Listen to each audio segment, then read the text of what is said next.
ఎందుకు పోల్చుకోవాలి పద్దాక?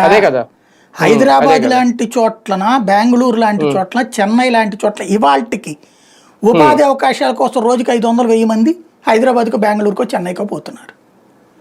ఇక్కడ చదువుకున్నోడికి ఇక్కడ ఏముంది? అదే ముందు ఆ వలస ఆపగలగాలి కదా. ఎట్లా ఆపుతాం? ఇక్కడ పరిశ్రమ పెడితే, నీ ఏరియాలో పరిశ్రమ పెట్టాలంటే ఎమ్మెల్యేతో ఒప్పించాలా, పక్కన ఎమ్మెల్యేతో ఒప్పించాలా.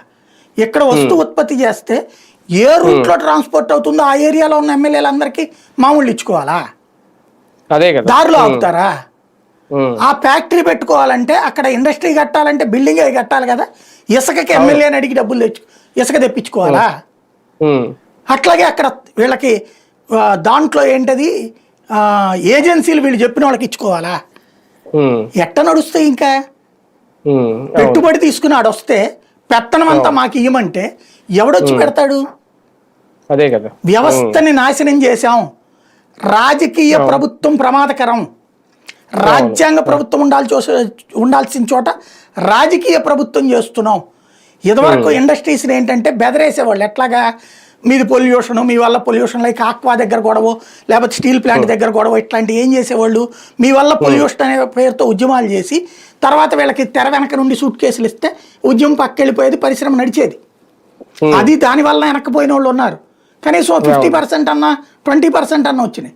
ఇప్పుడు పరిశ్రమ పెట్టాలంటే ఆ ఏరియాలో ల్యాండ్ తీసుకోవాలంటే గొడవ, ల్యాండ్ ఇవ్వాలంటే లంచం, పలుకుబడి ఉండాలా, లేదంటే అధికార పక్షం వాళ్ళు అయ్యి ఉండాలా, లేదా అధికార పక్షానికి తెలిసిన వాళ్ళ ద్వారా చేయించుకోవాలా.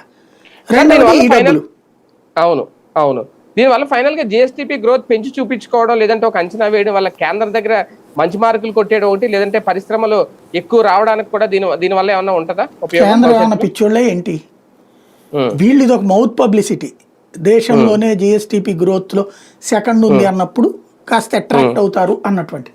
కానీ ఆ కంపెనీలో వాళ్ళు పిచ్చోళ్ళు కాదు కదా. కార్పొరేట్ కంపెనీలు 100 చూస్తాయి. ఇవాళ ఇక్కడికి వచ్చే ప్రతి కంపెనీ కూడా రాజకీయ ప్రతీకారాలు ఉన్నప్పుడు వాళ్ళు పరిశ్రమలు పెట్టరు. ఫస్ట్ మనం గుర్తుపెట్టుకోవాల్సిన అంశం. జగన్ మీద కోపంతో జిందాల్ని వేధించారు. జగన్ మీద కోపంతో అదానీని ఫుట్బాల్ ఆడుకున్నారు. జగన్ మీద కోపంతో అంబానీ గురించి అడ్డదిడ్డంగా మాట్లాడారు. ఇప్పుడు అదే అంబానీ పెట్టింది. ఆ రోజు జగన్ వచ్చినప్పుడు జగన్తో కుదుర్చుకున్న ఒప్పందంలో భాగంగా గట్టేజీ పెట్టి మా వల్లనే అని చెప్తున్నారు. బేసిక్గా నువ్వు వ్యాపార పారిశ్రామికవేత్తలు ఇక్కడ దొంగలుగా చేస్తున్నాం మనం.